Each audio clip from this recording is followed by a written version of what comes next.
England ने पाकिस्तान की उम्मीदें वर्ल्ड कप में एक बार फिर से जिंदा कर दी हैं। इंग्लैंड ने न्यूजीलैंड को हराकर पाकिस्तान क्रिकेट टीम को वर्ल्ड कप में वापसी करवाई है और अब पाकिस्तान के वर्ल्ड कप के सेमीफाइनल में पहुंचने के इम्कानात रोशन हो गए हैं।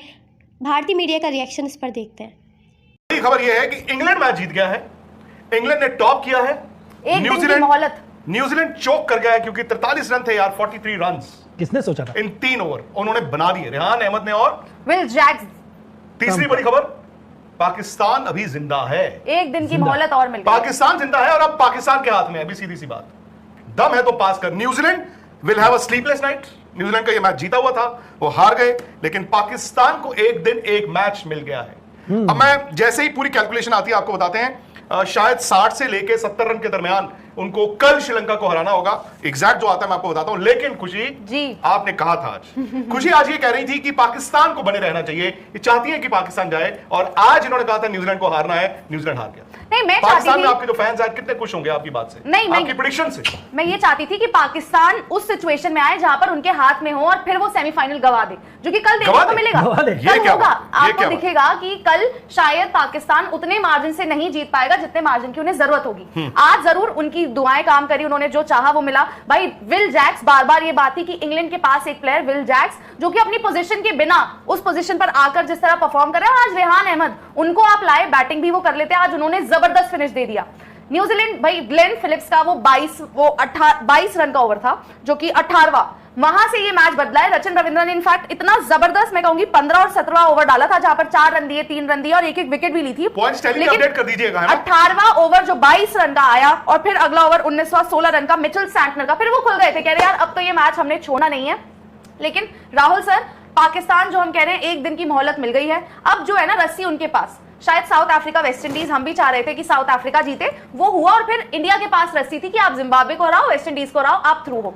अब पाकिस्तान की जो किस्मत है वो किसी और से नहीं, वो उनके खुद के हाथ में है। अगर वो श्रीलंका को हरा दे, बड़े मार्जिन से हरा दे, तो भाई वो जाएंगे सेमीज। और एक चीज और कंफर्म हो गई कि अगर इंडिया वेस्ट इंडीज को हराता है तो इंडिया 5 तारीख को वानखेड़े में खेलेगा इंग्लैंड के साथ। इंग्लैंड वर्सेस इंग्लैंड टॉप कर गया ना, इंग्लैंड टॉप कर गया, ये भी तय हो गया वानखेड़े में कि अब इंग्लैंड वर्सेस इंडिया और वेस्ट इंडीज। वो तस्वीर भी आपको संडे तक क्लियर हो जाएगी, क्योंकि चलो ये तो तय है कि अब जो भी वेस्ट इंडीज हो या इंडिया हो, होपफुली इंडिया होगी। इंडिया अगर अपना वेस्ट इंडीज को संडे को वो मैच जीत जाता है तो इंडिया सीधा इंग्लैंड को खेलेगा वानखेड़े में। रहा सवाल पाकिस्तान का, आई थिंक बहुत ज्यादा उनके लिए मुश्किल होगा। पहले तो मैच जीतना पड़ेगा, सबसे बड़ी बात। और यार T20 में ना 70, 80, 60, 50, 40 रन भी एक बहुत बड़ी जीत होती है, बहुत बड़ी जीत T20 में।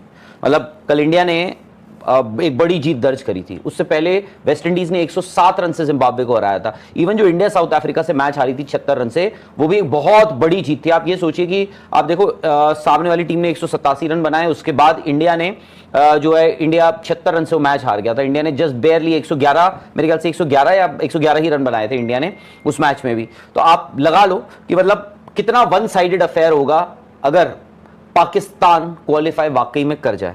सच में होना है। आपके इन्होंने सिनेरियोज भेजे हैं, परिण मेहता जी ने भेजा। ये है अगर पाकिस्तान और श्रीलंका का कल का मैच होता है, नहीं ये अच्छा तो उन्होंने तो 20 में ही किया ना, तो अब पाकिस्तान के लिए कल 68 रन है, 68 रन से पाकिस्तान को जीतना है। अराउंड 67 या 68 रन से पाकिस्तान को कल जीतना है। और अगर पाकिस्तान चेज करता है, क्योंकि ऐसे मौकों पर अक्सर आप क्या करते हैं, रादर देन पहले बैटिंग करके आप मार्जिन तो डिसाइड कर नहीं सकते कि इतने रनों से जीतेंगे। ऐसी सूरत हाल में पाकिस्तान अगर टॉस जीतता है तो उसको पहले बॉल करना होगा और लंका को जल्दी आउट करके फिर उसके बाद। अब इसमें क्या है, के लिए कल 68 रन है, 68 रन से पाकिस्तान को जीतना है।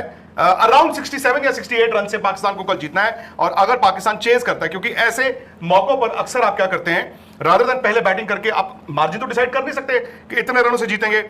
ऐसी सूरत हाल में पाकिस्तान अगर टॉस जीतता है तो उसको पहले बॉल करना होगा और लंका को जल्दी आउट करके फिर उसके बाद। अब इसमें क्या है, ये क्या है, चेस कितने ओवर में करना है ये बताएं। नहीं मैं ये जानना, हाँ चेस का ये है कि सपोज कीजिए 160 रन का लंका बनाता है। 2 सिनेरियोज हैं, एक है कि पाकिस्तान अगर कल पहले बैटिंग करता है तो अराउंड 67 या 68 रन से उसको मैच जीतना है। लेकिन अगर लंका को वो पहले बैटिंग कराते हैं, जो मुझे लगता है कि वो यही करेंगे, तो अब उसके बाद देखना है कि हाइपोथेटिकली मैं ले रहा हूं कि लंका ने 160 रन बनाए और क्वालिफाई करने के लिए पाकिस्तान नहीं, ये हाँ मैक्स टू है ना, 13 ओवर में जीतना है। 13 ओवर। सो या तो 68 रन्स या फिर 13 ओवर में चेज करना है। अगर आप 160 रन बनाते हैं, अगर लंका को वो 160 पे रुकते हैं, तो फिर पाकिस्तान को 13 में चेज करना है, जो कि इम्पॉसिबल नहीं है। लेकिन 90% पॉसिबल भी नहीं, चेज करने में जब आपको होता है ना इतने ओवर, ये वो फिर भी मैं उसको 90 तो नहीं, मैं ये मानूंगा 20-30% आपके चांस बढ़ जाते हैं। श्रीलंका में हो रहा है मैच ये तो सर, हाँ ठीक है, पाकिस्तान तो कर रहा है, इफ इंग्लैंड चेज तो कर दिया ना इंग्लैंड ने चेज। अब आप देखो इधर है, अगर पाकिस्तान पहले बैटिंग करता है, उसको कल 68 रन से जीतना है, और अगर लंका 160 रन बनाता है फॉर एग्जांपल, तो पाकिस्तान को चेज करना है 13 ओवर में। एम आई राइट? 13 ओवर में, 13 या 13.1 ओवर में चेज करना है। यह है जी पूरा फिलहाल परिन मेहता जी ने जो भेजा है। जो नेट रन रेट है वो ये है कि न्यूजीलैंड 3 पॉइंट पे बैठा है, पाकिस्तान अभी एक ही पॉइंट पे, उनका एक मैच है। न्यूजीलैंड का रन रेट है 1.390 और पाकिस्तान का रन रेट है माइनस में 0.461, यानी कि अगेन मेरी कैलकुलेशंस जो होती हैं, मतलब 1.8 के करीब जो है वो आपका फासला है, और उसको आप 3 मैच होते तो 60 ओवर के लिहाज से उसको कैलकुलेशन आप कर सकते हैं। तो अभी भी आप 50-50% आना है, समझ रहे हैं। खैर मतलब सिचुएशन वैसी है, आपको याद होगा कि Pakistan under 19 team versus India under 19 team, इसी साल इंडिया ने जब वो 250 रन बनाए थे, पाकिस्तान को मैच वो जीतना था 33 ओवर में। पाकिस्तान ने कोई ऐसी अर्जेंसी नहीं दिखाई थी कि हमें वो मैच 33 या 32-34 ओवर में जीतना है। इवेंचुअली होता ये है कि पाकिस्तान वो मैच करीब 50-60 रन से हार जाता है। तो आई होप कि पाकिस्तान उस हार से कुछ सबक ले ले और थोड़ा सा इंटेंट दिखाए, ताकि थोड़ा गालियां जो हैं वहां पे घर पे उनके कम पड़े उन्हें। नहीं बिल्कुल सर, और आई थिंक हम ये कह रहे हैं कि पाकिस्तान को इतने मार्जिन से जीतना होगा, उतने मार्जिन से पहले तो जीतना होगा ना। श्रीलंका थोड़ी कहेगी कि जी हम फ्री की टीम है, भले ही वो टूर्नामेंट से बाहर हो गए, लेकिन लास्ट मैच वो भी लेकर जाएंगे, we have nothing to lose. हम अपने घर पर खेल रहे हैं, एटलीस्ट आखिरी मैच तो हम जीते। उनका भी पूरा आप देखें टूर्नामेंट जिस तरह से डिसअपॉइंटिंग रहा है, यहाँ पर अगर पाकिस्तान मान लीजिए जीत भी रहा है, लेकिन मतलब आप कह रहे हैं 68 रन 67 रन, वो मार्जिन करना बहुत मुश्किल है। और तभी शायद मैं ये कह रही थी कि अब पाकिस्तान के हाथ में तो है कि हाँ आपके हाथ में है आपका सेमीफाइनल जाना ना जाना, लेकिन वो होता 65-66 रन, 65-66 रन, इतने रन का प्रेशर लेके उतरेगी ना पाकिस्तान तो। और आपको चेज करना है 13 में, यही कि भैया मेरे को इतने रन में बनाना है, एक प्रेशर। श्रीलंका का कोई प्रेशर नहीं है, श्रीलंका को बस जीतना है। ऐसा कुछ नहीं है कि श्रीलंका पे प्रेशर नहीं है, श्रीलंका अपनी इज्जत के लिए खेलेगा श्रीलंका। दूसरी बात, आप कह रहे हैं पाकिस्तान पे प्रेशर नहीं, पाकिस्तान आज तो इस वक्त सेलिब्रेट कर रहा होगा ना कि यार बच गए। जब आप बच जाते हो उसके बाद फिर कल का जो भी आएगा, और मैं तो मानता हूं अगर इस तरह की सिचुएशन होती है जब आपको जीतना है, बड़े मार्जिन से जीतना है, आप पहले बैटिंग करके 65-66 रन से, मतलब वो आपके हाथ में नहीं होता। लेकिन आपके हाथ में क्या होगा, अगर लंका 160 बनाता है, आप 13 ओवर में चेज कर सकते हैं। फॉर एग्जांपल लंका को वो 130-40 पे आउट कर देते हैं, सो उनको 1-2 ओवर और मिल जाएंगे, फिर 14-15 ओवर में चेज करना होगा। तो मेरा ख्याल तो कल पाकिस्तान अगर टॉस जीतता है, उसको पहले बॉल करना होगा। आज तो मुझे लग रहा है भाई पाकिस्तान की टीम वो सारे फरहान है, उनके फरहान के साहिबजादा फरहान के पैर दबाएंगे कि भाई आप ही, क्योंकि अगर कोई चेज करवा सकता है 13 ओवर में, अगर कोई कर सकता है, इट इज ओनली हिम। बाकी के आपको स्ट्राइक रेट भी पता है, बाकी के आपको रन भी पता है। हम सलमान अली आगा जिन्होंने पूरे टूर्नामेंट कुछ नहीं करा, उनसे आप उम्मीद नहीं कर सकते। बाबर आजम अगर वो खेल गए 20 बॉलें, तो और पाकिस्तान रोएगा कि यार आप खेले क्यों, क्योंकि वो जो उनका स्ट्राइक रेट है। सैम आयूब वो खोए हुए हैं, शायद बॉल से वो आपको 1-2 विकेट लेकर दे देंगे, लेकिन विद द बैट उन्होंने कुछ नहीं।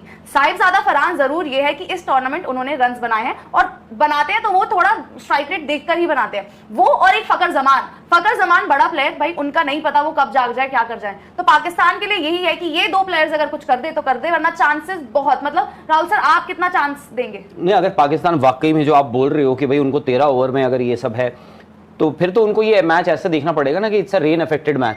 फिर तो आपको बैटिंग ऑर्डर बदलना ही पड़ेगा उसमें आप, क्योंकि भाई माइक हैसन तो ये अक्सर बोलते ही हैं ना कि बाबर आजम को हम ऐसे मैचेस में जब रिक्वायर्ड रन रेट इतना हो जाता है तो उनको हम ऊपर उस पोजीशन पे खिला ही नहीं सकते, विच मीन्स आपके जो कुछ प्लेयर्स हैं उसमें ऊपर आना पड़ेगा, उन लोगों को ऊपर आना पड़ेगा।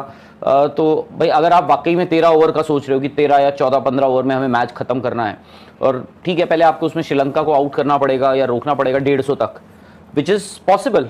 श्रीलंका में आप मैच खेल रहे हो, which is very much possible, considering कि पाकिस्तान जिस सिचुएशन में, ऊपर से आई थिंक इमोशनली ना थोड़ा ड्रेन्ड आउट है श्रीलंका। जो आप आज भी कल भी हम देख रहे थे, दलसुन चनाका का वो जो पोस्ट आता है, उसके बाद जयसूर्या का भी कॉन्ट्रैक्ट खत्म हो रहा है, वो भी जा रहे हैं। तो आई थिंक थोड़ा ना उनके लिए सिचुएशन जो है थोड़ी इमोशनल ज़्यादा हो गई है। तो मुझे नहीं पता कि वो कैसे आएंगे, कैसे रिएक्ट करेंगे, वो सब चीज़ें हैं।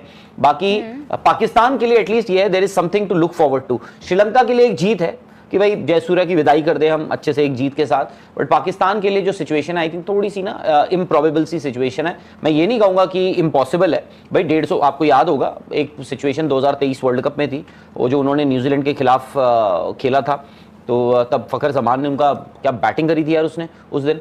अब सिचुएशन दोबारा ऑलमोस्ट समथिंग लाइक उस दिन की है, शायद से उससे ज्यादा डेंजरस है, बट उस दिन उन्होंने कर दिया था चीज, ये याद रखना। तो ऐसा नहीं कि वो नहीं कर सकते हैं। हाँ, स्कोर क्या है श्रीलंका को ये देखना होगा। अगर आप 150 तक रोक लेते हो उनको, 150, 155, 157, आप फिर भी कह सकते हैं यार 13-14 ओवर में ना इट इज रियलिस्टिक। ऐसा नहीं कि नहीं हो सकता है, हो सकता है। और आप 160 के 10-10 रन अगर नीचे उनको आउट कर दें, उतने ही आपके ओवर भी खेलने के लिए बढ़ जाएंगे। फॉर एग्जाम्पल, अगेन मेरे पास एग्जैक्ट नहीं है, आप कहो कि 140 पे आउट कर दिया लंका को, जो हो सकते हैं, तो पाकिस्तान को फिर 13 नहीं शायद 14-14.5 ओवर मिलेंगे, तो वो फिर भी पॉसिबल है। मैं तो सर ये कहूंगी सलमान अली जहां पर 10-12 रन एंड ओवर आ जाएं, वो पॉसिबल होता है, ये याद रखना आप।